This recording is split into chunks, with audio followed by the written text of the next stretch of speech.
Ny azo aty amin'ny Grand Pavoa ny fiarana ho an'ny mpanao gazety eto Mahajanga tamin'ny sabotsy lasa teo.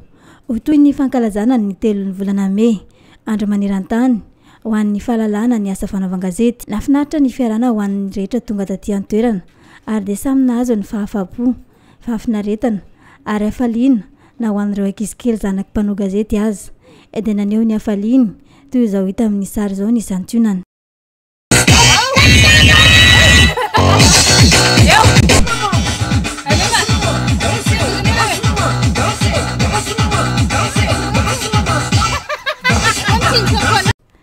Ny fandrombohan'ny rehetra ny fikarakarana ny brochette sy ireo tsaky samihafa mialoha ny fiaraha-misakafo nataon'ny mpanao gazety narana feon'ny zava-maneno ka dia vita toy ny tsy natao ny asan'ny fandrombonana avy eo.